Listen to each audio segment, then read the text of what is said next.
दूरभाष पर श्रोताओं इस समय हमारे साथ जुड़ रहे हैं डॉक्टर शैलेंद्र सिंह कंडारी, जो कि संभागीय स्वास्थ्य एवं प्रशिक्षण केंद्र चंद्रनगर देहरादून में तैनात हैं। और आज एक बहुत ही महत्वपूर्ण विषय पर हम आपसे चर्चा करने जा रहे हैं। डॉक्टर कंडारी, कार्यक्रम में बहुत बहुत स्वागत है। धन्यवाद और सभी श्रोताओं को मेरा नमस्कार। डॉक्टर कंडारी, हम सभी जानते हैं कि विगत 3-4 महीने से हम एक वैश्विक महामारी से ग्रस्त हैं और कोरोना नामक ये वायरस, इसने हमारे जीवन में बहुत बदलाव लाए हैं और एक तरह से हर कोई परेशान है। पूरा विश्व वैक्सीन खोजने और दवाओं को खोजने में लगा है। हमारे देश में भी निरंतर प्रयास चल रहे हैं, लेकिन ये बरसात का मौसम आ गया है। बरसात का मौसम वैसे भी बहुत मुफीद होता है बैक्टीरिया के लिए, वायरसेस के लिए। ऐसा कहा जाता है कि इस समय तमाम किस्म के रोग होते हैं और पनपते हैं इस समय वायरस और बैक्टीरियाज। यदि हम देहरादून की बात करें और थोड़ा सा इतिहास की ओर जाएं, तो विगत वर्ष डेंगू ने काफी कहर बरपाया था इस शहर में। अब मौसम आ चुका है, क्या कहना चाहेंगे हमारे श्रोताओं से आप? सबसे पहले श्रोताओं को मेरा नमस्कार। सबसे पहले मैं ये कहना चाहूंगा कि अभी बरसात का मौसम आ चुका है। जैसे आपने बिल्कुल सही कहा कि पिछली बार भी ये एक महामारी की तरह देखा गया था और कई केसेस हमारे यहाँ डेंगू के हुए थे। तो मैं थोड़ा सा अपने श्रोताओं को ये जानकारी देना चाहूंगा कि इस वर्ष हम डेंगू से अपना बचाव करने के लिए हमें कुछ बातों का ध्यान रखना पड़ेगा। तो इस बीमारी के बारे में मैं आपको थोड़ा सा जानकारी देना चाहूंगा। सबसे पहले डेंगू है क्या? डेंगू बुखार एक प्रकार के मच्छर के काटने से फैलने वाला वायरस का संक्रमण है। मच्छर क्या है? मच्छर एक वेक्टर की तरह काम करता है। वेक्टर का मतलब हो गया कि जो ये वायरस है, इसको एक संक्रमित व्यक्ति से दूसरे स्वस्थ व्यक्ति में फैलाने का काम करता है, इसलिए इसको वेक्टर भी कहा जाता है। इसीलिए इसको वेक्टर बॉर्न डिजीज भी कहा जा रहा है। तीसरा जो है, ये हमारा मच्छर जो है फीमेल एडीज मॉस्किटो जो है के कारण फैलता है। तो हमारे पास दो तरह की एडीज मॉस्किटो की वेराइटीज है। जैसे हम बात करें तो कॉमनली जो है हमारे यहाँ एडीज इजिप्टाई है और दूसरा आपका एडीज एल्बोपिक्टस है। तो कॉमनली हमारे यहाँ एडीज इजिप्टाई का ही इन्फेक्शन ज्यादा देखने को मिलता है। और अगर हम मच्छर की विशेषता की बात करें, क्योंकि सभी मच्छर, हमें तो कई तरह के मच्छर देखने को मिलते हैं, तो इस मच्छर की कुछ खास विशेषता है जिसको आप पहचान भी सकते हैं। मतलब इसको आप नेकेड आई से भी आप मच्छर को पहचान सकते हैं। जैसे हम अगर इसको बात करें इस मच्छर की, तो इस मच्छर के शरीर में पहले तो इसकी करें साइज की, तो ये नॉर्मल मच्छर की तरह ही 4 से 7 मिलीमीटर का मच्छर है। और अगर हम इसके स्ट्राइप्स की बात करें तो इसके पूरे शरीर पे काले और सफेद रंग की पट्टियां होती है। इसी कारण इसको टाइगर मॉस्किटो भी कहा जाता है। यदि आपको मच्छर ऐसा दिखता है जिसमें आपके काले और सफेद रंग की पट्टियां हो, तो ये मच्छर हो सकता है कहीं एडीज मॉस्किटो ना हो। दूसरा जो है इस मच्छर की विशेषता के बारे में यह है कि यह गीली सतह पर अंडे देता है। तो गीली सतह पर अंडे देता है और एक अंडे से एक वयस्क मच्छर बनने में कम से कम 7 दिन का टाइम लगता है। तीसरा जो होता है, ये इस मच्छर के अंडे की विशेषता ये है कि ये जो है एडवर्स कंडीशन में, क्योंकि ये मच्छर, मैंने पहले जैसे आपको कहा है कि ये गीली सतह पे ज्यादा पनपता है। यदि इस मच्छर के अंडे, यदि मच्छर कहीं अंडे देता है, अगर आपकी अनफेवरेबल कंडीशन है, यदि आपको गीली सतह नहीं मिलती है उन अंडों को पनपने के लिए, तो ये 1 साल तक बिना ऐसी अनफेवरेबल कंडीशन पे ये अंडा जीवित रह सकता है। और 1 साल के बाद अगर इसको फिर से गीली सतह कोई मिल जाए तो ये वापस एक नॉर्मल एडल्ट मॉस्किटो में फिर से पनप सकता है। फिर दूसरा इसकी बात करें तो एक जीवन काल की बात करें तो इस मच्छर का जीवन काल जो है 30 दिन का, ये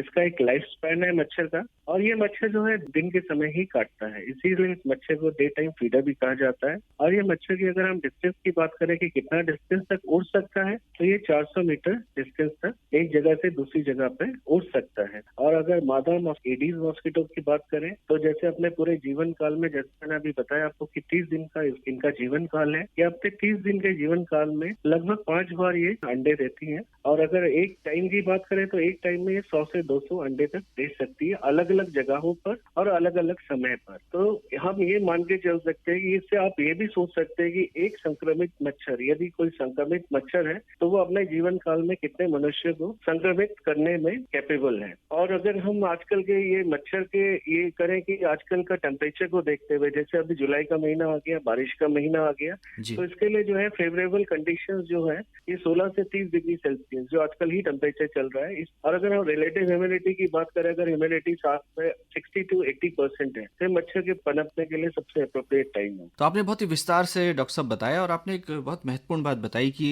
इसके जो अंडे हैं, यदि उनको फेवरेबल कंडीशंस नहीं मिली तो वो 1 साल तक ऐसे ही रहते हैं और जब फेवरेबल कंडीशंस मिलते हैं तो वो एक एडल्ट में पनप सकते हैं। ये बहुत महत्वपूर्ण बात आपने बताई। आपने कहा कि गीली सतह पर मिलीमीटर ये हाँ रहता जी, है, और इसकी जो 4 मिलीमीटर हाँ साइज जी, है, जो नॉर्मल मच्छर का साइज होता है। और आपने हाँ, पहचान भी बताई कि काले और सफ़ेद रंग की जो पट्टियां हैं इसमें होती पट्टियाँ हैं, और होती इसको हैं। टाइगर मच्छर हम कहते हैं। तो यदि हम जी। आसपास की बात करें, ऐसे भी कहा जाता है कि ये स्वच्छ पानी में पनपता है, हाँ जी, हाँ जी। ये हाँ कितना जी, हाँ सही जी। है? और ये मच्छर साफ और रुके हुए पानी में पनपने के चांसेस, ये सबसे ज्यादा पनपने के लिए सुटेबल जो होता है, साफ और रुका हुआ पानी ही होता है इसके लिए। और इसके ट्रांसमिशन की अगर हम बात करें कि कैसे इन्फेक्शन फैलाता है, तो यदि किसी व्यक्ति को डेंगू का संक्रमण है और एडीज मादा मच्छर उस संक्रमित व्यक्ति से खून पीता है सपोज, तो मच्छर में डेंगू वायरस ये खून चला जाता है मच्छर के अंदर। और यदि वह संक्रमित मच्छर किसी स्वस्थ व्यक्ति को काट देता है, तो वह व्यक्ति जो है डेंगू के वायरस से संक्रमित हो सकता है। तो ये एक ट्रांसमिशन साइकिल है, एक संक्रमित व्यक्ति से एक स्वस्थ व्यक्ति में कैसे ट्रांसमिट होता है। जी। और इसमें एक विशेषता और है कि यदि कोई संक्रमित मच्छर है वो अंडे देता है, तो अंडों में भी संक्रमण के चांसेस होते हैं। डॉक्टर कंडारी, हमारे श्रोता आपसे जानना चाहेंगे कि यदि डेंगू से कोई व्यक्ति संक्रमित होता है तो क्या लक्षण प्रकट होंगे? जनरली जो है 3 टाइप्स है डेंगू का। एक तो हम सबसे पहले बात करते हैं डेंगू फीवर है हमारे पास, दूसरा इसमें डेंगू हेमरेजिक फीवर है, और तीसरा है डेंगू शॉक सिंड्रोम। जनरली ज्यादातर लोगों को डेंगू फीवर से ही ग्रसित होते हैं और वो स्वयं ही 5 से 7 दिन में ठीक हो जाते हैं। यदि हम लक्षणों की बात करें, डेंगू फीवर की बात करें, तो डेंगू फीवर में सबसे इम्पोर्टेंट लक्षण है ठंड लगने के साथ साथ अचानक तेजी से बुखार चढ़ना, ये एक लक्षण है। दूसरा मांसपेशियों एवं जोड़ों में दर्द होना, इसी कारण इसको हड्डी तोड़ बुखार भी कहा जा सकता है, जिसको इंग्लिश में हम बोले तो ब्रेक बोन फीवर भी कहा जा सकता है। एक इसमें और खासियत है कि हमारे आंखों के पीछे सरफेसेस में, आंखों के पिछले भाग में दर्द होने लगता है। जैसे हम आंखों की पुतलियों को यदि हम घुमाएं, आंखों की पुतलियों को घुमाने के साथ साथ हमारा ये दर्द भी बढ़ने लगता है, जिसको हम इंग्लिश में बोले तो रेट्रोऑर्बिटल पेन भी बोलते हैं, जो आंखों के पिछले हिस्से का दर्द होता है। इसमें पेशेंट को जो है हेडेक भी हो सकता है, फ्रंटल हेडेक भी हो सकता है, अत्यधिक कमजोरी हो सकती है, भूख ना लगना जैसे सिम्टम्स भी हो सकते हैं, गले में दर्द हो सकता है, शरीर पर लाल चकत्ते पड़ना हो सकता है। ये सब लक्षण जो है डेंगू फीवर के हैं। और ये डेंगू फीवर की बात करें तो ये स्वयं ही, क्योंकि वायरस का संक्रमण है, ये 5 से 7 दिन में स्वयं ही ठीक हो जाता है डेंगू फीवर। जी, लेकिन डॉक्टर साहब, कई बार हॉस्पिटलाइज कराना पड़ता है और कुछ इस तरह हाँ के जी। तरल पदार्थ भी दिए जाते हैं, चढ़ाए भी जाते जी जी। हैं, थोड़ा बताएं इस बारे में। जी जी। मैंने जैसे आपको पहले भी बताया कि 3 तरह के हमारे डेंगू के टाइप्स हैं। एक तो डेंगू फीवर है, जिसके बारे में अभी लक्षणों के बारे में बताया था। दूसरा आपका डेंगू हेमरेजिक फीवर है। डेंगू हेमरेजिक फीवर का मतलब हो गया यदि आपको बुखार के लक्षण के साथ साथ यदि आपके नाक, मुंह या मसूड़ों से खून आने लगता है, या त्वचा पे, आपके स्किन पर रैशेज होने लगते हैं, जिसको चकत्ते भी बोल सकते हैं, तो ये हो सकता है कि कहीं डेंगू हेमरेजिक फीवर का लक्षण ना हो। तीसरा अगर इसकी बात करें तो डेंगू शॉक सिंड्रोम है हमारा। शॉक सिंड्रोम का मतलब है कि डेंगू फीवर के साथ साथ उसके वो जो है शॉक में जा रहा है। शॉक का मतलब है कि आपकी पल्स रेट जो है, आपकी नाड़ी जो है बहुत तेजी से चलने लग रही है, पल्स रेट बहुत तेजी से चल रही है, और आपका ब्लड प्रेशर कम हो रहा है, और आपका शरीर, आपको बुखार होने के साथ साथ आपका शरीर भी पूरा ठंडा हो रहा है। अगर इस तरह के लक्षण प्रोड्यूस होते हैं, आपके ऐसे लक्षण देखते को मिलते हैं, तो ये डेंगू शॉक सिंड्रोम है। क्योंकि हम अगर डेंगू हेमरेजिक और डेंगू शॉक सिंड्रोम की बात करें, तो इसमें बेस्ट ये होता है कि आप डॉक्टरी सलाह लें, आप किसी भी तरह का उसमें लापरवाही ना करें, क्योंकि ऐसा ना हो कि आपके शरीर में पानी की कमी हो, जैसे हम उसके मैनेजमेंट में करते हैं। जैसे आपने बिल्कुल सही बताया, इसका मैनेजमेंट की अगर हम बात करें तो हम लोग इसका बेड रेस्ट की एडवाइस देते हैं। अगर किसी को नॉर्मल फीवर भी है तो बेड रेस्ट की एडवाइस देते हैं। फिर अगर बुखार उतारने के लिए वो अपना ठंडे पानियों की पट्टी या नॉर्मल टेपिड स्पॉन्जिंग जिसको हम बोलते हैं। तीसरा आपका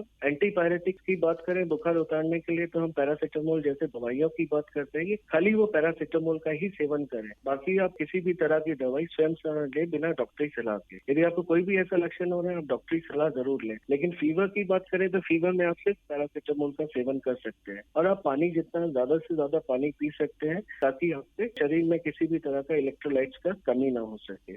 डॉक्टर कंडारी, क्या लक्षणों के आधार पर ही हम ये तय कर सकते हैं कि डेंगू फीवर है? क्योंकि ऐसा भी कहा जाता है कि इसमें प्लेटलेट्स कम हो जाती हैं, तो वो कौन सी जांच है जिससे ये स्थापित होता है कि हाँ, वास्तव में डेंगू का ही प्रकोप है? ऐसा है कि आपका जब डेंगू का फीवर होता है, तो फीवर जब अपने फीवर के साथ साथ हम ये भी सलाह देते हैं कि आप अपनी प्लेटलेट्स की जांच कराएं, प्लेटलेट्स की जांच कराते रहें। प्लेटलेट्स के बाद एक हमारा हेमाटोक्रिट भी होता है, हेमाटोक्रिट वैल्यूज होता है, वो उसकी भी आप जांच कराते रहे। इससे शो होता है कि आपके शरीर में कहीं फ्लूइड की कमी तो नहीं हो रही है। उस बेसिस पे हम फ्लूइड थेरेपी और प्लेटलेट्स के आधार पर हम लोग प्लेटलेट्स का ट्रांसफ्यूजन, और ये सबसे इम्पोर्टेंट बात है कि इसमें कोई घबराने की जरूरत नहीं है डेंगू, क्योंकि हर एक के दिमाग में ये प्रश्न जरूर रहता है कि यदि किसी को डेंगू हो गया तो उसको प्लेटलेट्स की ट्रांसफ्यूजन की जरूरत है। हर व्यक्ति को प्लेटलेट्स की ट्रांसफ्यूजन की जरूरत नहीं पड़ती।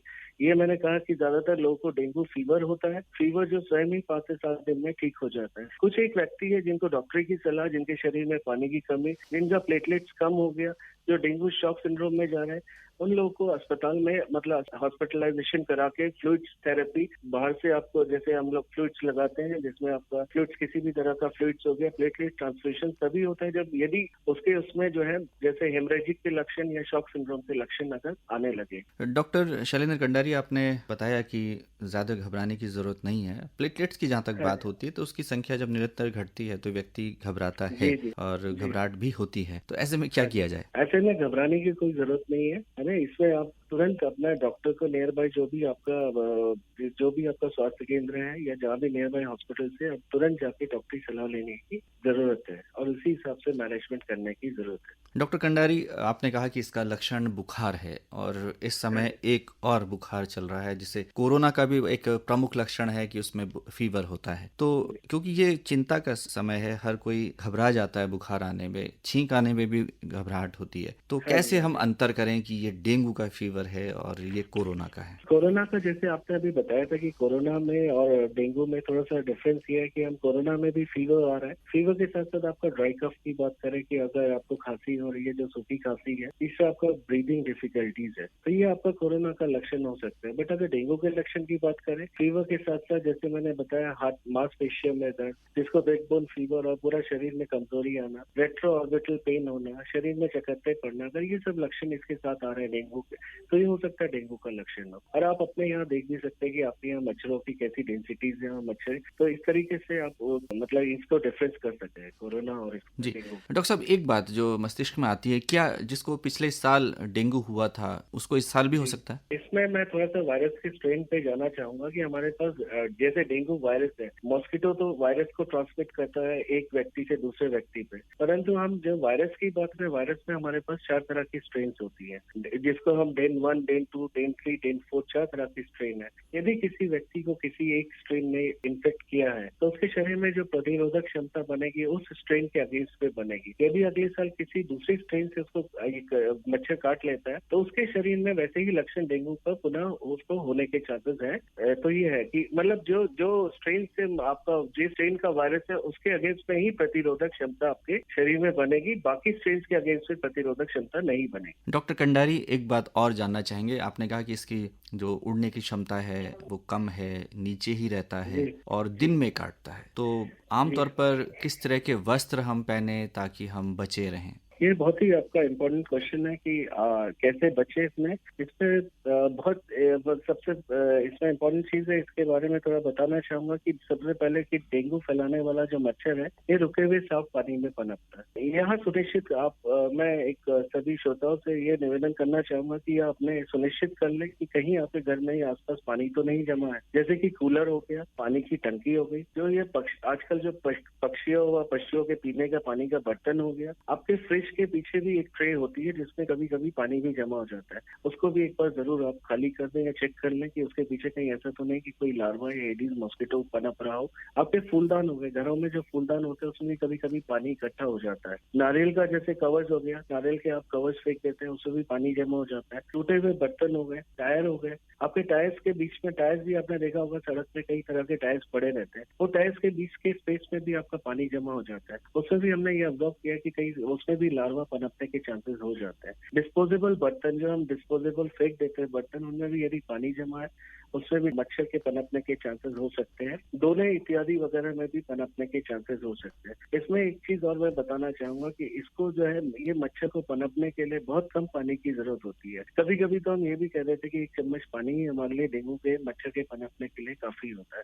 तो इसलिए आप ये सुनिश्चित कर ले कि आपके, जैसे आजकल बरसात भी चल रही है, किसी भी प्रकार का पानी कहीं भी जमा ना हो। फिर मैं इसमें और थोड़ा सा बताना चाहूंगा कि पानी से, यदि आपके घर में पानी से भरे हुए बर्तन, आप पानी को स्टोर करते हैं अपने लिए, तो उन स्टोर वाटर को जो है पहले तो ज्यादा दिन तक स्टोर करके आप उसको यूज ना करें। तो सर यदि आपकी मजबूरी है कि आपको स्टोर करना है तो उसको कृपया ढक के रखें। फिर प्रत्येक सप्ताह यदि आप कूलर का यूज करें तो कम से कम इसकी जांच जरूर कर ले कि हर सप्ताह उसका पानी को चेंज करने का जरूर ये करें। फिर डेंगू मच्छर जो है दिन के समय काटता है, दिन के समय काटता है तो आप हमेशा ऐसे कपड़े पहने जो आपके पूरे बदन को ढक दे और मच्छर के काटने की संभावना ना हो। फिर आप मच्छर रोधी क्रीम्स हो गए जो जिसको हम मॉस्किटो रिपेलेंट क्रीम्स बोलते हैं, फिर आपके कॉइल्स हो गए, रिपेलेंट्स हो गए, मच्छरदानी हो गई, मच्छरदानी का प्रयोग करें। जिनके घर में छोटे बच्चे हैं यदि वो दिन में सोते हैं या माँ उनको कोशिश करे कि मच्छरदानी में ही उन बच्चे को रखे जहाँ तक यथासंभव जहाँ तक वो हो सके। फिर इसके लिए अगर हम बुखार की बात करें, जैसे मैंने पहले ही बताया, सिर्फ पैरासीटामोल ही का इस्तेमाल करें। यदि आपको बुखार, पहले तो डॉक्टरी सलाह लें। यदि आपकी डॉक्टरी सलाह लेने में कोई दिक्कत है तो बुखार के लिए आप खाली पैरासीटामोल का इस्तेमाल करें, बाकी किसी भी दवाई का अपने से सेवन ना करें जब तक आपको कोई डॉक्टरी सलाह नहीं दी जाती। और डेंगू के और एक महत्वपूर्ण बात कि डेंगू के हर रोगी को प्लेटलेट्स की जरूरत नहीं होती है। मैं बार बार कह रहा हूँ, इसमें कुछ ही मरीज होते हैं जो डेंगू, हेमरेजिक फीवर और शॉक सिंड्रोम होते हैं, जिनमें कुछ को ही जरूरत पड़ सकती है। उसकी भी एक वैल्यूज है हमारी, जिसके नीचे अगर प्लेटलेट इतनी कम हो जाए हमारी, तभी जाके उसको प्लेटलेट ट्रांसफ्यूज किया जाता है। तो दिमाग में कृपया ये भ्रम ना रखें, ये प्लेटलेट्स जो है हमारे ट्रांसफ्यूजन की बिल्कुल प्लेटलेट्स की जरूरत पड़ जाएगी हमारे। फिर ये जो है आजकल के मौसम में ही जुलाई से लेकर अक्टूबर तक ही इसका सबसे कॉमन सीजन है कि डेंगू होने के चांसेस सबसे ज्यादा है। तो किसी भी तरह का इसमें रिस्क ना लें और अपने आसपास, घर और घर के आसपास, सबसे इम्पोर्टेंट चीज इसमें एक चीज है कि आपके घर में कोई रुका हुआ पानी कहीं भी कोई स्रोत ना हो। कभी कभी लोगों के ये होता है कि हमें डेंगू कैसे हो गया, हम अपने घर को बिल्कुल साफ सुथरा रखते हैं, हमारे पास ना कोई रुका हुआ पानी है ना कुछ है। तो मैंने जैसे पहले भी बताया आपको कि मच्छर की उड़ने की रेंज 400 मीटर्स होती है। तो 400 मीटर्स का मतलब ये नहीं है कि आपने अपना घर रख दिया, घर साफ रख दिया तो आपको डेंगू नहीं हो सकता। तो हमेशा ये ध्यान रखें कि घर एवं घर के आसपास कम से कम 400 मीटर्स के दायरे तक अपने घर में ऐसी जगह को चिन्हित करें जहाँ पे आपका रुका हुआ पानी हो, उस पानी को डिस्कार्ड करें। यदि आपको लगता है कि कहीं पानी ऐसा जमा है जहाँ पे आप उसको हटा नहीं सकते, तो उस पानी को आप कवर करने के लिए उसमें केरोसिन या पेट्रोल भी आप उसमें डाल सकते हैं ताकि वो मच्छर उसमें पनप सके। तो इन सब बातों का ध्यान रखना पड़ेगा। डॉक्टर शैलेंद्र सिंह कंडारी, आज आपने बहुत ही महत्वपूर्ण जानकारी हमारे श्रोताओं को दी, क्योंकि ये वो दौर है जब हम पहले से ही एक महामारी से ग्रसित हैं और चिंतित हैं। तो ऐसे में हम डेंगू जैसी बीमारी को ना पनपने दें अपने आसपास, और इसमें थोड़ी सी सावधानी से हम बच सकते हैं। सर एक लास्ट में मैं एक मैसेज देना चाहूंगा अपने श्रोताओं को कि इसमें सबसे इम्पोर्टेंट है सामुदायिक भागीदारी, जिसको हम कम्युनिटी पार्टिसिपेशन कहते हैं। इसमें किसी इंडिविजुअल की रिस्पॉन्सिबिलिटी ना फिक्स किया जाए, इसमें एक पूरे समुदाय की रिस्पॉन्सिबिलिटी फिक्स किया जाए। लोग अपने अपने घरों को चेक करें, कोई रुका हुआ पानी ना हो, अपने आसपास को चेक करें। तो सबसे इम्पोर्टेंट चीज जो है इसमें कम्युनिटी पार्टिसिपेशन है। तो लोग इसके बारे में समझें, इसके बारे में लोगों को जागरूक करें और अपने घर या घर के आसपास के एरिया को किसी भी तरीके से डेंगू के मच्छर को पनपने न दें। ये मेरी सब श्रोताओं से निवेदन है। डॉक्टर शैलेंद्र सिंह कंडारी, आकाशवाणी से जुड़ने के लिए और इतनी महत्वपूर्ण बातें साझा करने के लिए आपका बहुत बहुत आभार, धन्यवाद।